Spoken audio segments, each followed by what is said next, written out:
시편 102편 2절. 나의 괴로운 날에 주의 얼굴을 내게 숨기지 마소서. 주의 귀를 기울이사 내가 부르짖는 날에 속히 내게 응답하소서. 오늘 4장 하나님의 속성 부분인데, 사항에 대한 것이 비공유적 속성에 대한 이야기로 되어져 있습니다. 그래서 4장의 내용을 보시고 비공유적 속성이라고 하는 맥락에서 보시고, 그 다음에 다음 시간에 아마 공유적 속성에 대한 걸 보시죠.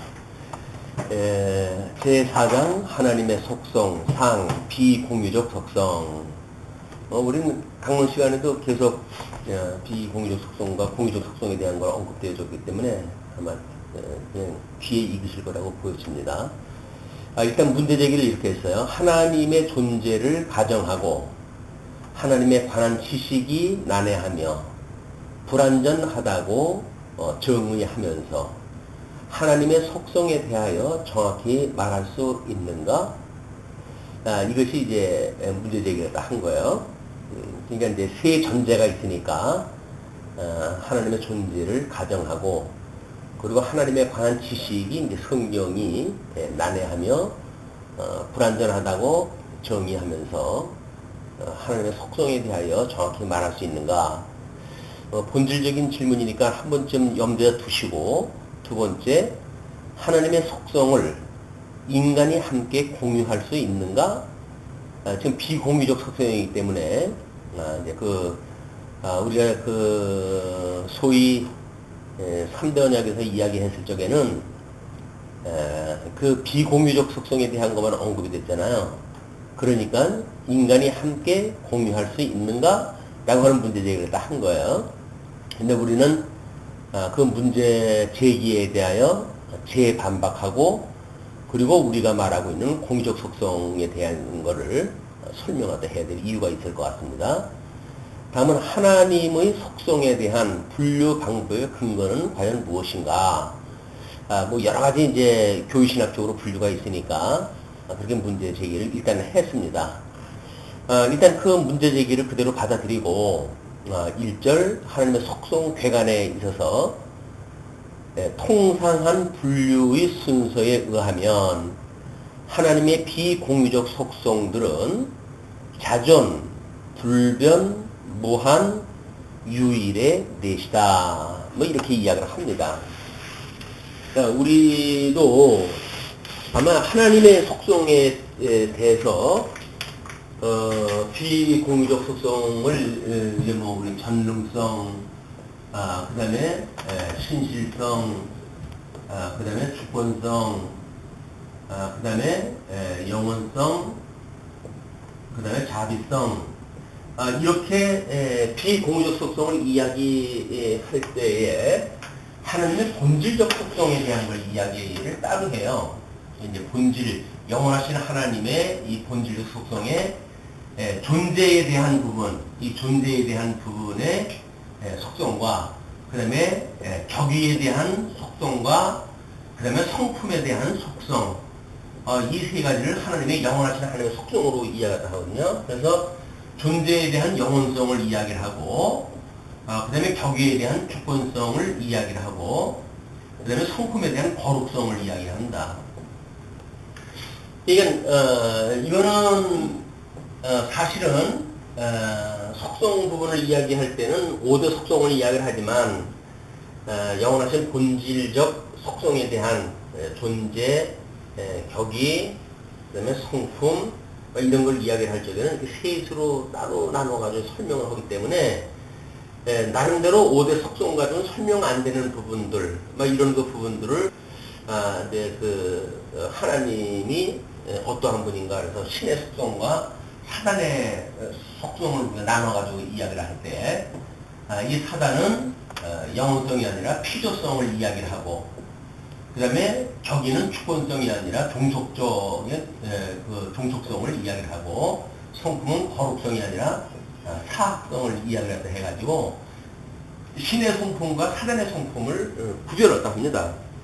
이는 근데 이런 그 5대 속성 이외에 사단의 속성과 하나님의 속성에 대한 본질적 속성을 이야기를 하고 있는데, 다만 우리가 이야기하고 있는 이 5대 속성이라고 하는 것은 시가 서를 중심으로 해서 설명되어진 속성을 지금 이야기할 때 5대 속성을 이야기하는 거기 때문에, 여기서 거룩성이라든지 뭐 이건 주권성도 있고 영원성도 있기 때문에 나름대로 뭐 이제 설명을 할 수 있겠지만, 거룩성 같은 거는 사실은 여기 없거든요.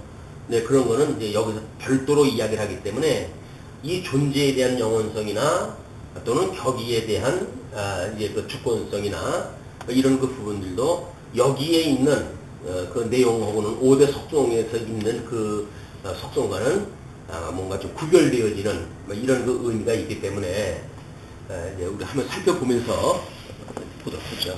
일단은 그 통상한 분류의 순서에 의하면 하나님의 비공유적 속성을 자존이라고 이렇게 이야기를 해요. 이거는 존재에 대한 이야기입니다. 존재 이야기할 때 자존성에 대한 걸 이야기하고, 그리고 또 하나가 불변, 무한, 유일 이렇게 넷을 이야기를 하는데, 이 영혼이라고 하는 걸 이야기할 때 시간 세계 속에서 시간 공간에 변화되어지는 그런 거를 통했을 때 불변성이라고 하는 그런 것으로 이야기를 하고, 무한성이라고 하는 그것도 이제 형상화되어져 있는 세계 속에서의 영혼성을 이야기할 때 무한이라고 하는 걸로 설명할 수밖에 없겠죠. 그리고 이제 이 유일이라고 하는 그것도 하나님의 어떤 존재에 있어서 삼위일체 하나님을 이야기를 하지만 본질적으로 한 분이시다 라는 걸 이야기하려면 무한이라고 유일성이라고 하는 이런 그 네 가지 분류의 순서를 이제 기준으로 놓은 겁니다. 왜냐면 아까 문제 제기했을 때 속성에 대한 분류의 방법의 근거가 뭐냐라고 이야기했다 했는데, 나름대로 그 순서를 이런 자존, 불변, 무한, 유일. 그래서 이제 필요되어진 세계는 한계가 있는 거지만 영원하신 하나님에 대한 거는 무한하심. 또 필요되어진 사물에 대한 거는 끊임없이 변화되어지지만 영원하신 하나님에 대한 불변성. 필요되어진 모든 것들은 뭐 여러 가지가 있겠지만 우리 삼위일체 그 하나님은 유일성에 대한 속성으로 설명이 돼야 된다. 뭐 이런 맥락으로 지금 나름대로의 순서, 분류 방법의 근거를 제시를 한 겁니다. 근데 그 순서에 의해 가지고 속성 결정을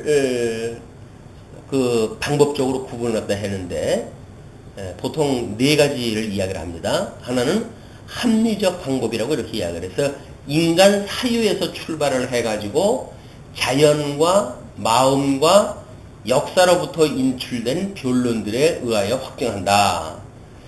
우리가 이제 아마 역사를 이야기할 때도 마찬가지고, 우리가 인간의 어떤 몸을 중심으로 봤을 적에도 영과 육과 그 다음에 이걸 마음이라고 이렇게 이야기를 했단 말이에요. 심. 영, 육, 심이라고 하는 세 가지 부분을 놓고 봤을 때, 지금 자연이라고 하는 그런 맥락도 하나님께서 만들어 놓은 자연의 세계, 피조된 자연의 세계, 그게 자연이라고 이야기를 했고, 그리고 역사, 어떻게 하나님께서 섭리해서 해가시는가에 대한 역사. 그래서 이 자연이라고 한다면 피조물을 이야기를 하고, 창조된 피조물이죠. 창조된 피조물. 역사라고 하는 건 하나님의 섭리사입니다. 섭리. 자, 그러면 자연을 창조하고 역사를 섭리하는 것처럼 인간도 영육으로 해가지고 창조를 하시고 그 마음을 두어가지고 섭리를 또 하신다는 거예요. 그래서 우리 이 육체의 소욕으로부터 성령의 소욕에 이르는 변화를 통해 가지고 역사 섭리를 설명하듯이 인간을 섭리한다. 그래서 우리가 이거를 지어져가는 성전으로, 지어져가는 성전인 줄 너희들이 모르느냐라고 이야기를 하고, 이 지어져가는 성전은 역사 섭리 속에서 예루살렘의 그 성전에 대한 여러 변화에 대한 이런 걸 가지고 이제 우리가 하나님에 대한 걸 이야기를 딱 해가죠. 이건 결국은 자연이나 역사나 피조되어진 자연이나 또는 피조되어진 자연 만물을 섭리하시는 역사나 또는 이제 거기에 지음을 받았던 인간이나 것이 같은 원리로 작동이 되어진다. 그래서 아마 동양학적으로 본다면 이걸 천지인이라고 하는 이런 그 맥락으로 해가지고 보통 이제 파악이 되어지겠죠. 천은 창조되어진 거고, 지는 역사 섭리가 돌아가는 걸 어떻게 하는 거에 대한 문제고, 인간은 이 마음이 어떻게 변화되어지는가라고 하는 이런 맥락으로 이제 철학적인 거기 때문에 유추가 그렇게 이제 되어지는 겁니다. 합리적 방법이라고 하는 것은. 그 다음에 경험적 방법, 이거는 종교적 경험을 기초로 한다. 그래서 과학적 방법들에 의하여 귀납적으로 하나님 속성을 결정을 한다. 그게는 일단 종교적 경험을 기초로 해가지고 과학적 방법들에 의해 가지고 뭐 여러 가지 이제 이 귀납적이라고 하는 거는 우리 산재되어져 있는 여러 가지 요소를 가지고 그걸 산출하다 해내는 거죠. 그래서 그 귀납적으로 하나님 속성을 결정하다 한다. 이건 뭐 이제 경험적 방법이라고 그렇게 이야기를 했어요. 일단 종교적 경험이 중요한 거죠. 세 번째는 성경적 방법이다 라고 해서 성경에 나타난 하나님의 자기 계시를 연구하는 것이다. 그래서 매우 중요한 그런 방법으로서의 제시를 했어요. 그러면 만약에 그걸로 해서 뭐 우리가 부적절하다든지 그렇게 되면 우리가 그 성경에 나타나는 하나님의 자기 계시를 연구하다 하면 되지. 아마 이것이 문제 제기를 했을 때 이 분류 방법의 근거는 뭐냐라고 한다면 뭐 이미 여기서 답을 제시를 하기를 성경적 방법은 성경에 나타나는 하나님의 자기 계시를 연구하는 것이다 라고 이야기를 하기 때문에 이미 답이 주어진 거예요.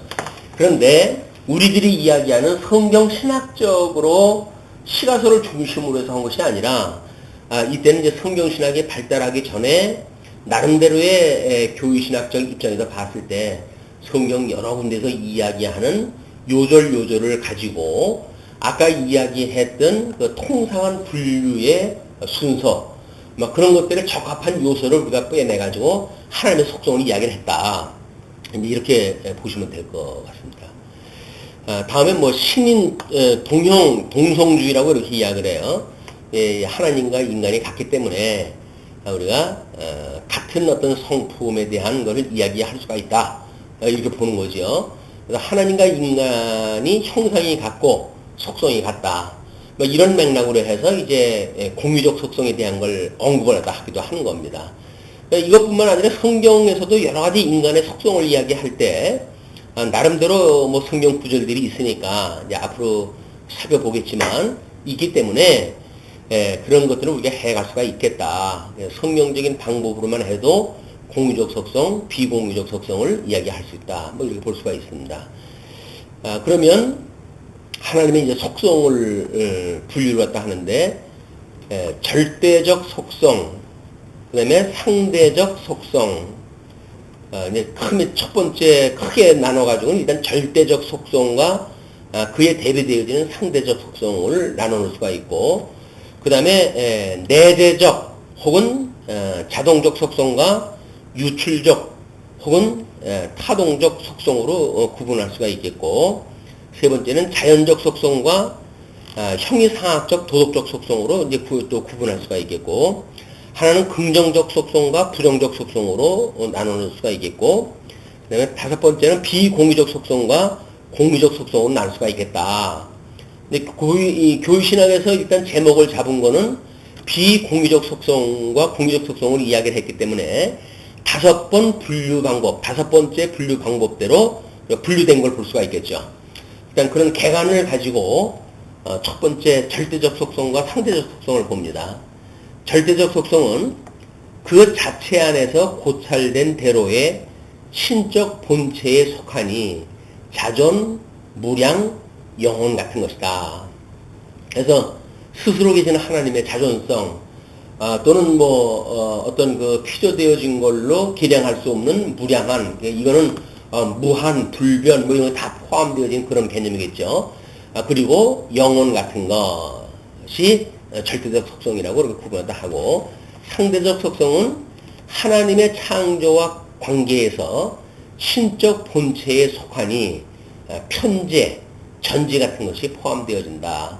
그래서 상당히 나름대로 합리적인 어떤 그런 이유가 있는 거예요. 그래서 이제 합리적 방법이라 이렇게 이야기를 했지만, 철학적 요소라고 하는 인간 사회에서 출발을 했기 때문에 우리가 그거에 어떤 그 성경적 근거가 있는가라고 하는 문제는 성경에서 그걸 찾아야 되겠지만, 그 속성에 대한 걸 연구할 적에는 인간 사회로부터 출발을 했다. 자연스러운 그 방법인 것 같아요. 성경신학이 발전하기 전까지는 자연스러운 방법일 수 있다. 그에 반해서 상대적 속성은 그 편재, 전지 이런 것들이 포함되어지는데, 설명을 이렇게 이야기를 했습니다. 절대적 속성은 본체적으로 가지신 속성이요. 위에서 구분했을 때 그 절대적 속성은 본체적으로 가지신 속성이고, 상대적 속성은 창조물을 다스릴 때 사용한다. 즉 인간의 행동에 의하여 반응하는 속성이다. 이렇게 이야기했다 했어요. 그 이야기는 본체, 하나님의 삼위일체로서의 하나님, 그러니까 일체가 되시는 본체로서의 그 속한 것이 이 절대적 속성이라고 한다면, 삼위 하나님께서 섭리하시는 내용들, 막 그런 것이 여기서 어떤 인간하고의 인간 행동에 의해 반응하는 속성으로 구분하다 한 겁니다. 우리가 그 상대적 속성이라고 하는 것을 굳이 인간의 행동에 의하여 반응하는 속성으로 구분할 필요가 있을까? 왜냐면 그 상대적 속성도 하나님의 창조와 관계에서 신적 본체에 속한다고 이렇게 이야기를 했거든요.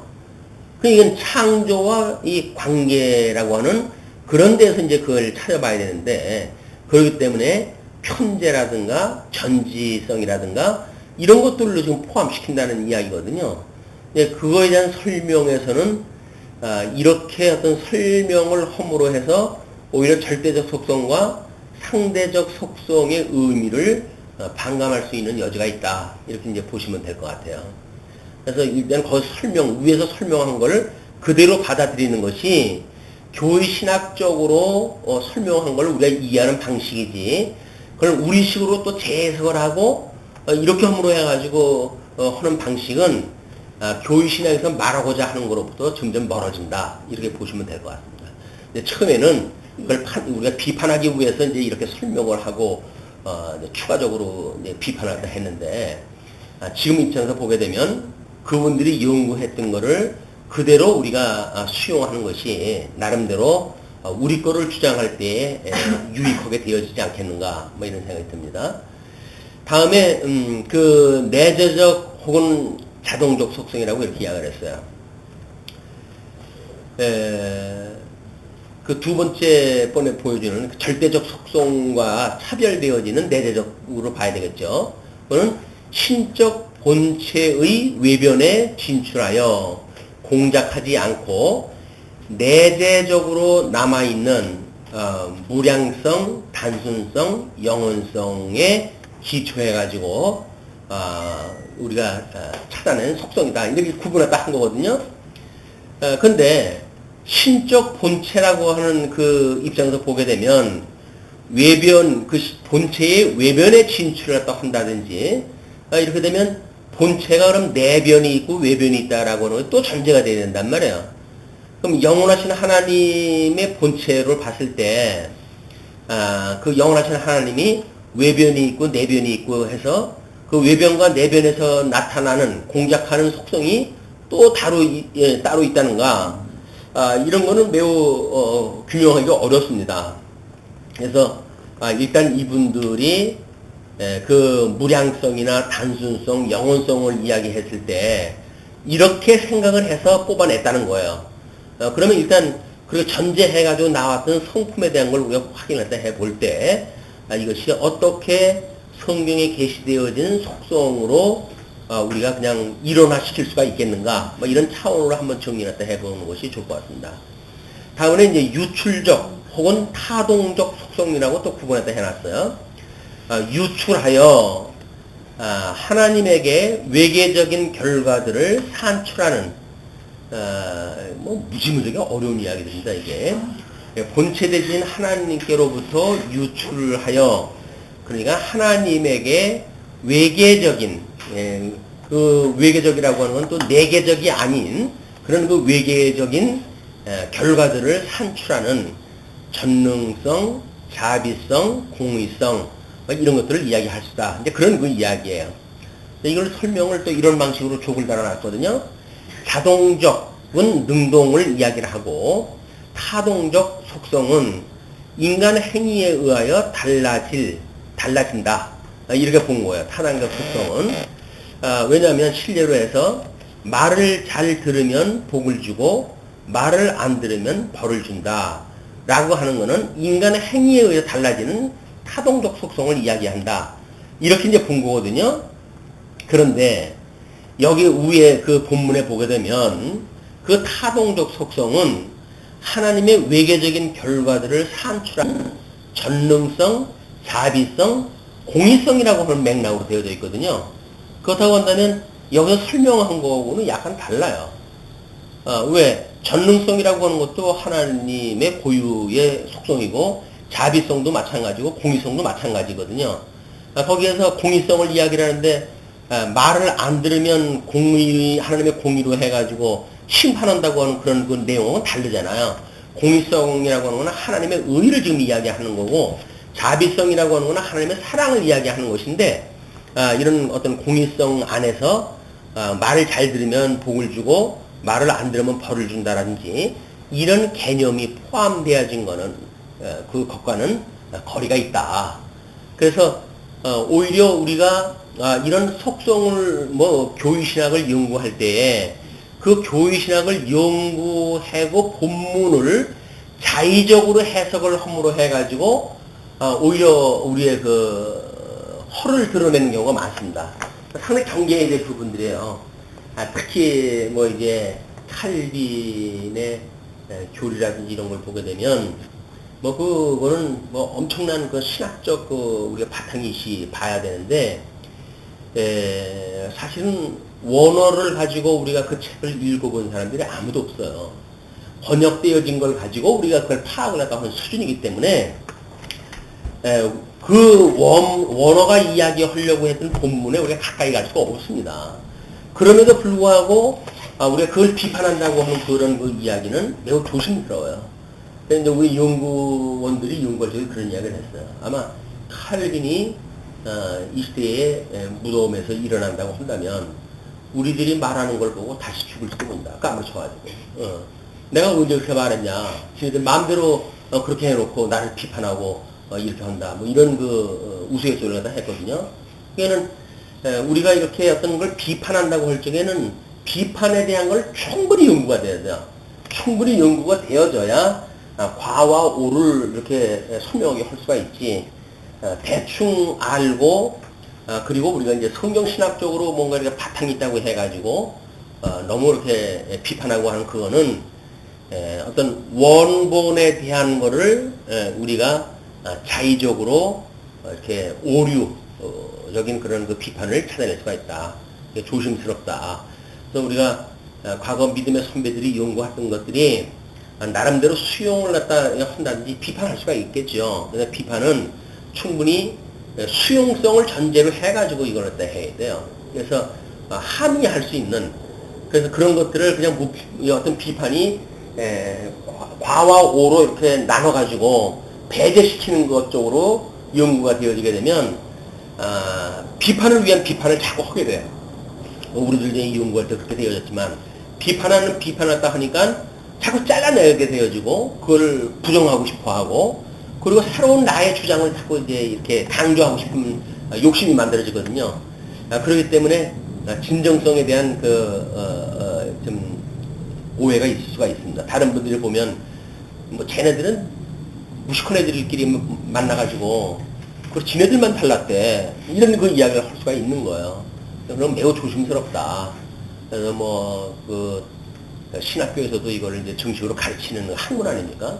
그분들은 그래도 해외로 다니면서 박사 학위도 따고 이런 분들이 이런 설명을 또 하는데 그런 걸 제대로 파악도 못하는 가운데 우리가 하는 거는 좀 염려가 된다.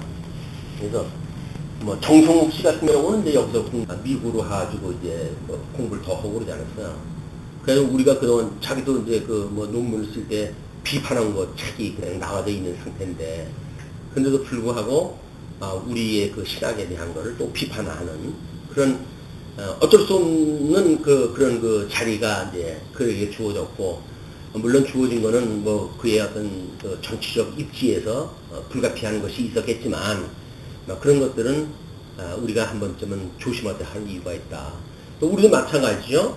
과거에 그런 것들을 그냥 수용하다 할 것인가, 아니면 재비판하다 해서 너무 경솔했다든지, 아니면 이제 우리들이 알고 있는 그런 것 내용과 이거를 내재적으로 포괄할 그런 것 수준으로 끌어들인다든지 하는, 우리는 왜냐하면 통섭이라고 하는 맥락에서 교육신학적 해석이라고 하는 그것이 신학적인 해석이라고 하는 것으로 어떤 그 가름이 되어졌기 때문에 나름대로 이 교육신학에서 이야기하고 있는 정당성, 또 말하고자 하는 어떤 그런 그 내용이 무엇인가를 끄집어낼 필요가 있다는 거예요.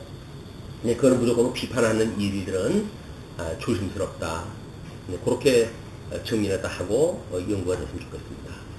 다음에 이제 자연적 속성과 형이상학적 속성에 대한 거를, 자연적 속성은 하나님의 의지와 구별되어 그의 소질에 속하는 속성이다. 그래서 존재, 자존재, 단순, 무한, 이런 것들이 이제 자연적 속성에 대한 구분의 방법에 속하고, 형이상학적, 도덕적 속성에 대해서는 하나님을 도덕적 신류로 만드는 진실, 선, 긍휼, 공의, 그 다음에 성, 이런 것이 있다. 거룩이라고 하는 그런 것이 있다.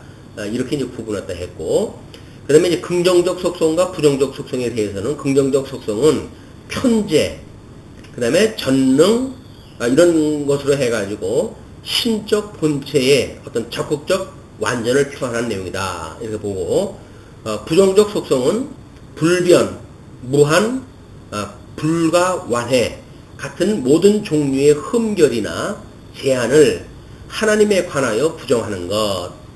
그래서 나름대로 이제 나와져 있는 불과 원해, 이런 것, 완해, 이런 것도 마찬가지죠. 우리가 해석을 못해가지고 나타나는 이런 것들을 흠결사항, 제한적 우리들의 인식, 이런 것들을 하나님에 관하여 부정하는 이런 걸로 작동이 되어지기도 한다. 그런 그 이야기죠. 다음에는 이제 비공유적 속성과 공유적 속성입니다. 교의신학에서 대체로 수용하고 있는 피조물 안에 유사한 것이 전혀 없는 자존성, 단순성, 무량성, 이런 것들 비공유적 속성으로 분류를 하고, 공유적 속성은 사람의 영의 특성들이 어떤 유사를 가지는 능력, 선, 긍휼로 나누고 있다. 이것은 당연히 이제 문제제기가 되겠죠. 그래서 보수신학이 선택한 속성으로 창조주와 피조인간이 공유하는 속성을 말한다. 이렇게 이야기가 되어진 거예요. 우리는 끊임없이 시가서를 이야기할 때 왜 우리가 이 좋은 말씀을 가지고 있는데 인성이 이렇게 사악스러워지고 이렇게 될 수밖에 없는가? 우리가 요한 1, 2, 3서를 공부해가면서 끊임없이 영지주의자들에 대한 그 내용과 그 다음에 이 구원파가 말하고 있는 그런 이 어떤 교리와 비판하면서 이제 확인을 갖다 해왔던 내용들이지만, 하나님께서 우리 이걸 인간이라고 하는 공유성 때문에 이야기를 하는데, 우리 하나님, 성부 하나님은 중재자 되시는 예수 그리스도를 이 땅에 보내시고, 그리고 인간을 구원하신 분 아닙니까? 그러니까 이 중재자라고 하는 부분은 참 하나님이기도 하고 참 인간이기도 한 거예요. 그냥 삼위일체를 우리가 인정을 하고 중보자 예수 그리스도에 대한 우리 그 기독론에 대한 바른 이해가 있다고 한다면 마땅히 이 중재자이신 예수 그리스도가 가지고 계신 참 인간으로서의 예수 그리스도가 가신 성품이 있지요. 있을 수밖에 없는 거예요. 우리는 이제 인간이라고는 맥락으로 봤을 때 이제 여기서 가하냐 불가하냐라고 하는 걸 이야기를 하지만 우리 이제 이 죄성을 입고 있는 인간이 아니라 참 인간이신 예수 그리스도, 참 하나님이며 참 인간이신 그런 예수 그리스도를 우리가 믿는다고 한다면, 신앙 고백을 한다면 그 중재자이신 예수 그리스도는 참 인간으로서의 속성을 가지고 계신 분이 당연한 거 아니겠어요.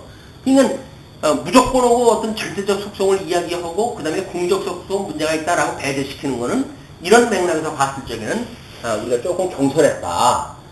그렇기 때문에 중보자 되시는 예수 그리스도가 가지고 있는 성품이 예수 그리스도의 형상을 닮아가는 성도의 입장에서 보게 되면 끊임없이 우리가 온전케 하시는 예수 그리스도를 바라보고 그분의 성품을 우리가 지향하는 그런 성도의 성숙의 방향이 만들어진단 말이에요. 그 예수 그리스도를 뜻대로 하는 우리의 삶의 목표가 만들어지고 본질이 만들어지기 때문에 우리 성도의 삶에 그런 끊임없는 성장이 만들어지는 거고 성화라고 하는 것이 여기서 가능해지는 거거든요. 그게 없다고 한다면 성화가 못 필요 있어요. 이미 기계적으로 다 예정되어져 있고 그렇다고 하면 구원받았고 다 작정대로 되어지고 이렇게 말한다고 한다면 말 그대로 하게 하신 대로 그냥 하는 로봇으로 돼버리고 맙니다. 근데 그렇지 않다. 하나님 유기적으로 우리들한테 이런 거 성품을 줘가지고 이미 성경에서 있는 어떤 공유적이라고 하는 그 이야기는 임마누엘 대신 하나님에 대한 속성을 이야기를 하는 거지 인간을 이야기하는 게 아니란 말이에요. 그런데 우리는 중보자 안에 예수 그때 구속으로 말미암아 한 몸이 되어졌으니까 예수 그리스도가 가지고 계시는 그 인성적 공유적 속성을 우리가 함께 누리게 되어지는 거다. 이렇게 보는 거죠. 그렇기 때문에 이렇게 무조건 하고 5대 속성, 객관적인 속성만 이야기하는 거는 너무 기계적인 또 어떤 비판을 위한 그런 수준으로 만들어진 걸로 우리가 볼 수밖에 없습니다. 다음에 이제 그 2절을 보시면 하나님의 절대성과 자존성에 대한 걸 이야기를 하는데, 하나님의 절대성, 우리 여기서 이걸 듣고 있었는데 절대성이라고 해요. 절대성. 격위에 있어서 절대성. 그래서 이 종속성이라고 하는 이 문제는 상대성으로 이야기하는 거예요. 상대성. 그래서 사단은 가지고 있는 속성이 상대적인 거지만 하나님은 절대적인 거기 때문에 하나님의 속성과 이런 그 사단의 속성은 비교가 될 수 없는 걸로 이렇게 보여지는 겁니다. 왜냐하면 필요성에 대한 사단이 가지고 있는 속성이기 때문에 그렇습니다. 그래서 비공유적 속성들은 하나님의 절대적 시류에 치중하며 모든 제약에서 자유하다. 그 이야기죠. 모든 그 제약으로부터 자유하신 분이다. 그런 그 이야기예요. 그 다음에 이제 하나님의 자존성은 하나님의 존재 근거가 자기 자신이 원인이 되신다는 것이다. 이것이 무슨 얘기냐면 보통 철학에서 신존재 증명을 갖다 했을 때 제일 원인이라고 하는 것을 이제 제안을 갖다 시키거든요. 왜냐면 우리 원인이 그럼 너는 그럼 뭐로부터 나왔다는 말이냐 라고 거슬러 올라가게 되면 제일 원인이 되는 것이 있는데 그것이 절대자다. 철학적으로 그게 보는 거예요. 신존재에 대한 걸 이야기했을 때 그냥 하나님의 존재 근거가 자기 자신이 원인이 되신다는 것이다.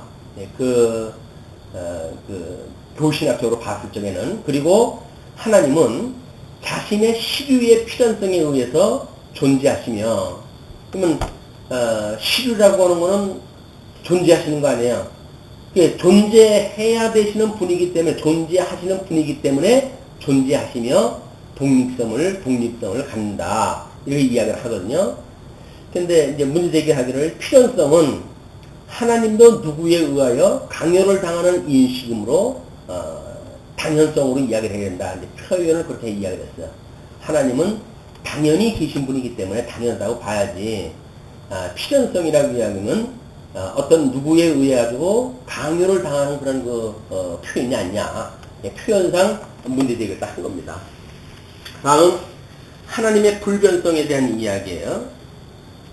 하나님의 그 불변성은 하나님은 그의 사상과 의지, 그의 모든 목적과 작정에서와 같이 그의 존재와 본질에서 불변적이며 원인도 없고 필연적 독립적으로 자존해야 하므로 변경이 없다. 그리고 불변에 대한 오해에 대하여 첫째, 하나님은 활동적이시며 둘째, 하나님의 후회와 의도의 변경은 신인 동형 동성적 표현이다.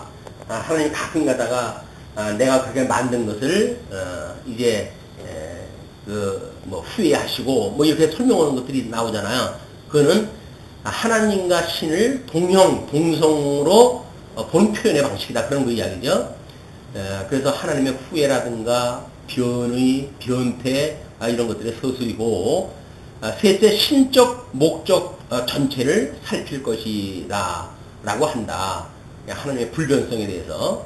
근데 여기서 이야기한 것처럼 하나님 활동을 하시고 그런데 불변하다고 하는 얘기는 뭐냐, 이런 거 문제 제기가 있을 수 있겠으나 그런 것들은 그런 그 맥락에서 이제 이해돼야 된다, 그 이야기예요. 다음에 하나님의 무한성에 대한 이야기입니다. 무한성을 경외하기를, 하나님의 무한성은 하나님의 모든 제한으로부터 자유하시어 그의 시류나 속성들에게 제한이 없음을 이름한다고 한다. 일단 하나님의 그 무한성이라고 하는 것이 제한이 없음을 이야기하는 것이다. 그런 그 이야기에서 하나님의 그 절대적 속성을 가지고 좀 절대성이냐 자존성이냐 라고 하는 걸 놨을 때 그렇게 설명을 할 수가 있다는 이야기고, 다음에 이제 불변성에 대한 거는 이렇게 설명을 하고, 무한성, 다음 이제 네 번째 무한성이 언급되어지는데, 그 무한성에 대한 것은 무한성을 경외하기를, 하나님의 무한성은 하나님의 모든 제한으로부터 자유하시어 그의 시류나 속성들에게 제한이 없음을 이름한다고 했지만, 질문을 하기를 영원성과 무한성의 관계는 무엇인가? 라고 이제 문제제기를 하는 거예요. 물론 우리 영원성이라고 하는 것이 시간과 공간과 형상을 초월한 개념이라고 정의가 되어졌을 때 우리는 영원성과 무한성이라고 하는 것을 구별을 하지만, 여기서는 영원성을 그렇게 보질 않아요. 그래서 보통 그 영원성이라고 하는 그거를 시간적 존재에 대한 그런 영원성, 또는 무한성이라고 하는 그것도 어떤 한계, 공간적 한계가 끝이 없는 영원성을 이야기를 하는 거기 때문에, 지금 불변성과 이 무한성과 영원성 이런 것들은 우리가 보는 영원성 하나로 묶어낼 수 있는 그런 그 개념들입니다. 다음에 하나님의 완성성을 이제 무한성에서 작은 문제로 끄집어내는데, 신적 시류의 그 자체에서 고찰된 무한성을 말한다. 하나님의 완전하다고 하는 것은 무한하신 그런 거로부터 우리가 완전성을 찾아낼 수가 있다는 거죠. 다음에 하나님의 영원성, 무한성은 시간과의 관계에서 고찰할 때에는 그의 영원성이라고 칭한다. 여기까지는 이제 교의신학 박형용 박사의 설명이거든요. 그러면 시간 세계 속에서의 무한한 거를 영원성이라고 그러고, 공간 속에서 영원한 거는 그 무한성이라고 이렇게 구분하다 한 거예요. 그 다음에 이제 그거에 대한 또 문제 제기를 또 해야죠. 왜 우리는 시공형에 대한 개념을 알고 있기 때문에 이걸 또 문제 제기를 안 하면 강론할 게 없으니까. 하나님의 기본 성품은 영원성이며 완전성을 포함한다. 영원성은 시공형을 초월합니다. 영원성, 무한성과 영원성, 그 다음에 무량성, 수가 없음이나 또는 편재성, 꽉 차 있는 그런 거나 퍼져 있다고 하는 그런 내용들이 포함되어 있는 개념이기 때문에, 시공형을 초월한 한계를 초월한 것, 시간, 공간, 형상과 한계를 초월한, 즉 시간이라는 자체, 형상이라는 자체, 공간이라는 자체를 초월하는 것, 그걸 우리가 영혼성이라고 해서 우리는 정의했다 했다 그 이야기예요. 그 안에 앞에서 말하고 있는 여러 가지 그 절대적 속성이 포함되어 있다. 이제 그런 개념입니다. 다음에 무한이라고 하는 한계가 없다는 용어로 시간과 형상과 공간의 한계를 초월한 것이 아니다.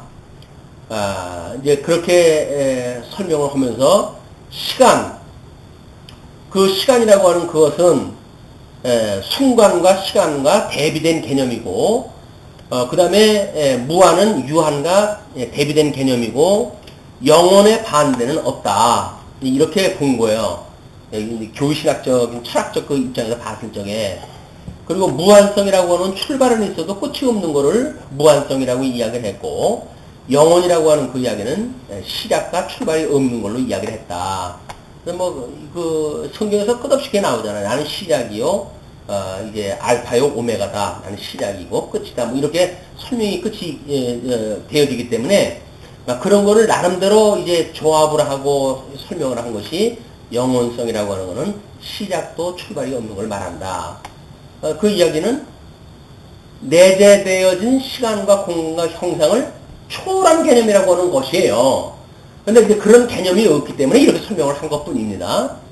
다음에 해 뜨는 데부터 해 지는 데까지 찬양하라는 오랫동안 주를 찬양하라가 아니고 영원토록 찬양하라는 말씀이다. 그런 개념으로 영혼성을 이제 설명하다 했어요. 이제 그분들이 가지고 있는 개념이 나름대로 우리가 설명되어지고 익히 알아왔던 시공형을 초월하는 개념이라고 하는 맥락으로 설명을 하면 쉽지만, 이거를 이제 시간 세계 속의 어떤 개념을 가지고 설명을 하기가 어려워진 그런 그 입장을 알 수가 있습니다. 다음은 하나님의 무량성과 편대성이에요. 공간과의 관계에서 하나님은 무한성은 무량성과 편대성의 두 말로 표현할 수가 있다.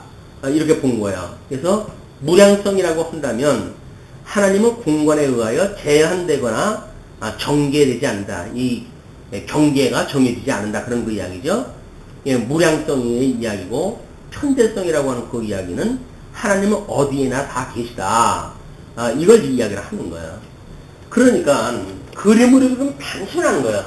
우리가 이제 내재되어진 것이 시간과 공간과 형상이라고 하는 것이 이제 내재되어진 세계 아니에요? 이 비공적 속성이기 때문에 초월적 속성이란 말이에요. 이게. 초월적 속성이라고 하는 그 이야기는 내재를 뛰어넘은 그런 그 이야기이기 때문에 이 초월되어진 개념을 내재적인 설명으로 하려니까 한계가 있는 거예요. 그건 어쩔 수 없잖아요. 하나님께서도 이 영원하신 하나님을 설명할 때 왜 육적 계시의 방법으로 이 가시적인 계시의 형상으로 보여주셨는가? 시공형이라는 개념을 가지고 설명할 수밖에 없으니까. 영원하신 하나님께서 영원하신 하나님을 택한 백성들한테 어떻게 계시를 했다 해가지고 깨달아 알게 하시겠어요. 그냥 지어놓은 인간들이기 때문에 지어놓은 그런 시공형의 세계 속에서 깨달을 수 있는 방법으로 계시했다 했다. 이것이 천상계에 하나님이 영원한 언약 성취하신 거를 시공형의 계시 방법으로 우리한테 계시하신 거다. 근데 우리는 뭐 수없이 들어왔던 내용이기 때문에 그 개념이 머리에 들어와 있잖아요. 그러나 이런 개념이 없으면 내재와 초월을 한 그림으로 그릴 수가 없는, 이거를 뭐 어떤 이원론적으로 이해하는 분들한테는 더더욱 그렇죠. 플라톤 철학에 의해 가지고 내재되어진 세계가 따로 있고 초월되어진 세계가 따로 있고 이렇게 보는 사람들한테는 이런 개념이 들어오질 않습니다. 그러니까 뭐 여러 가지로 여러 가지 설명을 할 수밖에 없는 거예요. 그게 한계다. 성경신학적으로 이걸 묶어내는 거는 우리 대단한 그런 아마 업적으로 볼 수가 있습니다. 다음에 하나님의 초월성과 내재성에 대한 이야기예요. 이거 지금 설명을 했던 내용인데, 그 무량성은 초월성에 치중하며 편대성은 내재성에 치우친다. 무슨 얘기예요 이게 지금? 무량성이라고 하는 건 초월성에, 이 무량성은 이쪽에 속한 거고, 그 다음에 편재성이라고 하는 것은 이쪽에 있다고 그랬네. 우리가 살아가는 공간에 편재되어져 있다고 얘기해요. 어디에도 다 계시다. 그런 맥락으로 봤을 때 우리가 이야기를 하는 거거든요. 무량성이라는 건 끝이 없으니까, 끝이 없는 입장에서 봤을 때는 우리가 초월성에 그걸 갖다 천중하는 표현이다. 이렇게 이야기를 하는 건데, 우리는, 이 편제되어져 있다, 이 시공형 중에 편제되어져 있다는 이야기는 뭐야? 이미 영원하신 하나님께서는 내재적으로 초월되어져 있다는 거 아니에요. 그러니까 내재되어진 세계와 초월되어진 세계가 떨어져 있으면 설명이 이렇게 설명 방식이 나올 수밖에 없어요. 그러나 우리는 내재적 초월성을 이야기를 하기 때문에 내재와 초월을 이론론적으로 설명할 수가 있기 때문에 여기서 설명하기 어려운 것들이 그냥 한 그림으로 다 보이는 거예요, 이게. 그렇게 보시게 되면, 이분들이 왜 이렇게 어렵게 설명을 그렇게 시도했다 했는가라고 하는 걸 쉽게 아마 이해할 수가 있습니다. 물론, 이제 그분들이 어떤 아파하고 고민하고 했던 그런 깊이 있는 사유, 이런 것들을 우리가 건너뛰는 어떤 그 경솔함은 있죠. 그러나, 이미 이제 명제적으로 알고 있는 답을 가지고 이분들이 아파하는 그런 문제를 들여다보게 되면 우리 스스로 답을 찾을 수가 있다.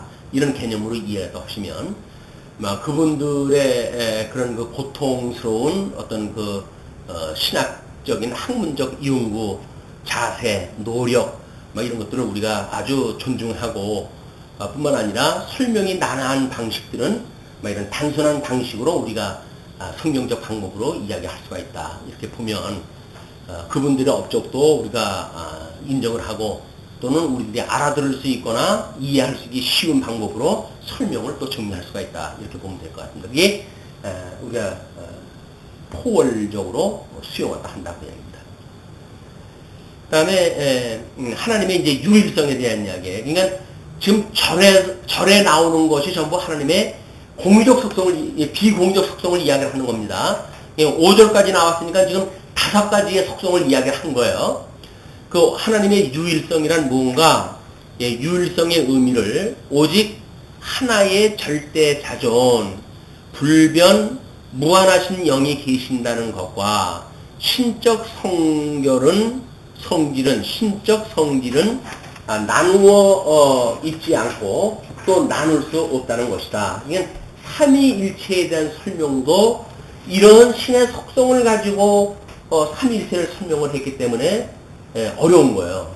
그래서 성부 하나님께로부터 성자 하나님이 영원히 출생하시고 성부 하나님과 성자 하나님으로부터 우리 영원히 나오시는 분이 성령 하나님이다 라고 하는 개념이거든요.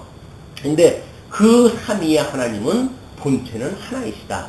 그리고 동등하시다 라고 하는 거를 교리적으로 설명했다 했는데 그분들이 설명할 수 있는 방법, 삼위일체적인 섭리에 대한 건 그렇게 설명할 수밖에 없는 거예요. 그러니까는 이제 속성으로 보게 되면 우리 이제 이 내재들이 계시되어진 세계 속에서 보게 되면 구약 성경에서 끊임없이 성부 하나님에 대한 이야기를 설명하는 거 아니에요? 이 하나님의 언약같은 메시아를 보내주신 것이 신약 성경의 이야기란 말이에요. 그럼 우리 성자 하나님에 대한 이야기 아니에요?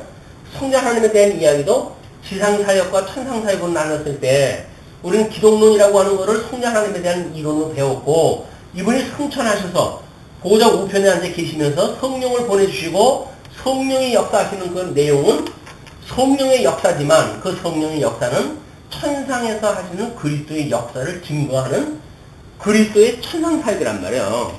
그러니까 지금 우리가 성령이 충만하게 우리가 역사를 한다는 이야기는 성령께서 우리들로 하여금 뭔가 새로운 걸 만들어가는 것이 아니라 천상에 계신 그리스도께서 이렇게 너희들을 언약대로 이루어가시는 거야 라고 하는 걸 깨닫게 하신단 말이에요.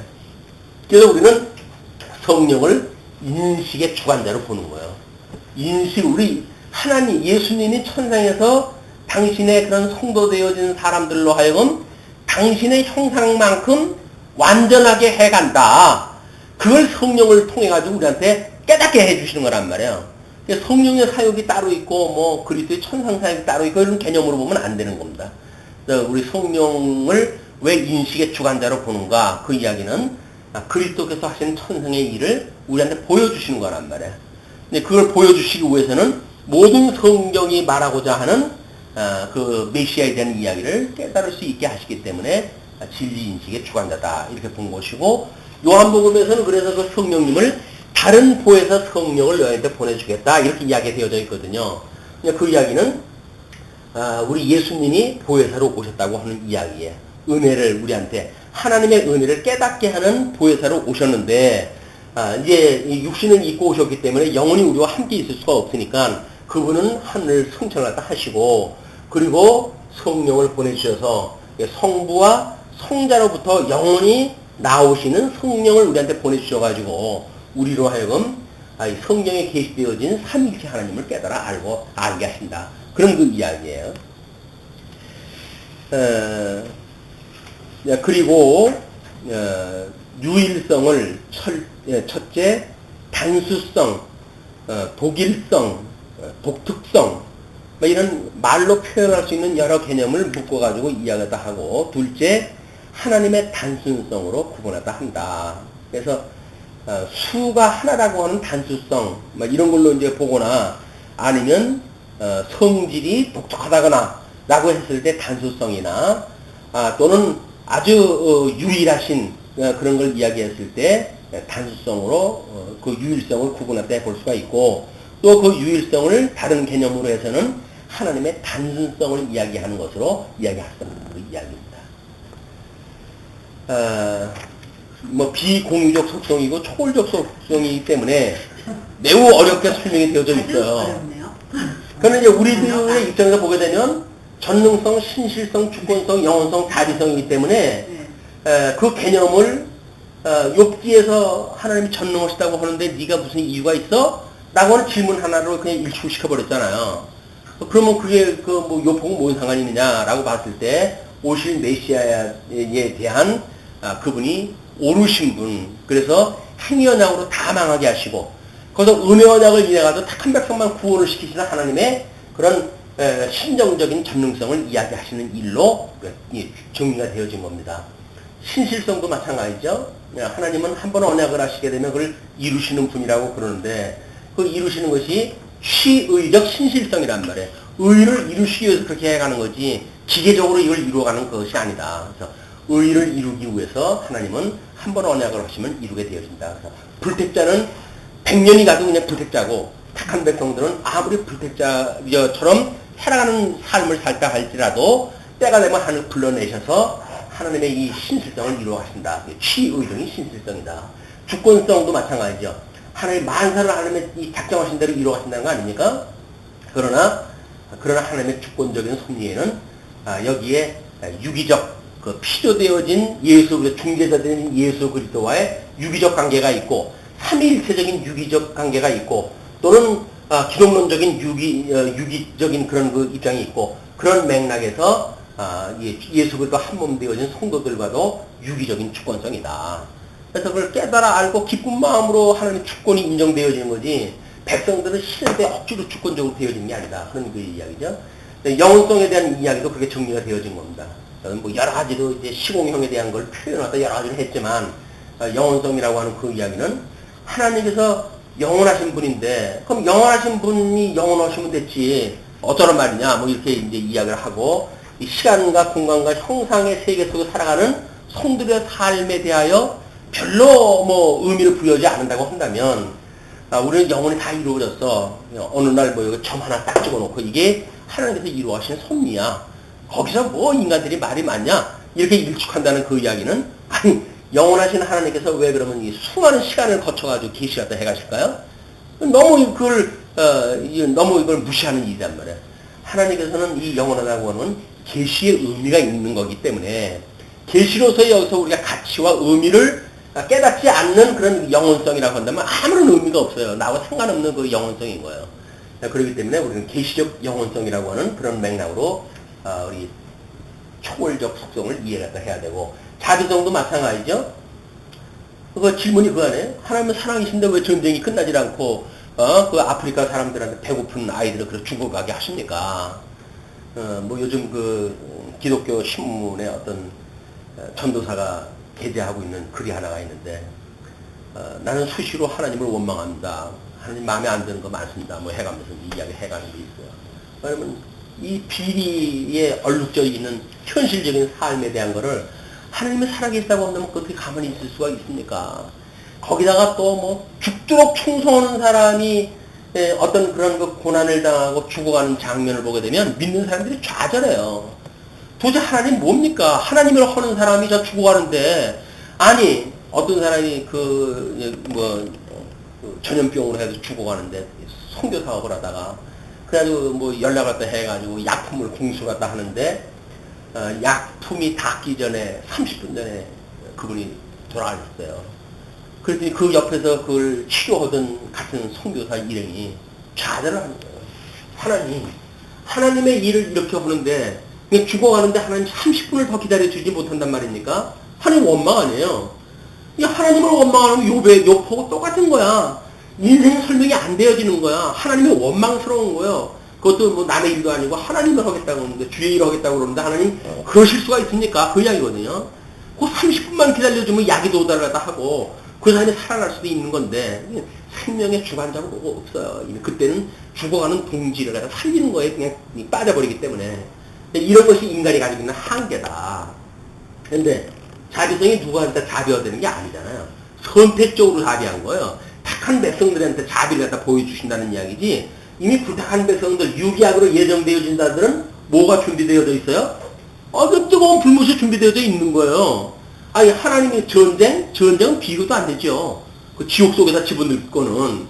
그럼 그때 가도 하나님 이룰 수 있어요? 라고 이야기할 겁니까? 소용없는 일이에요.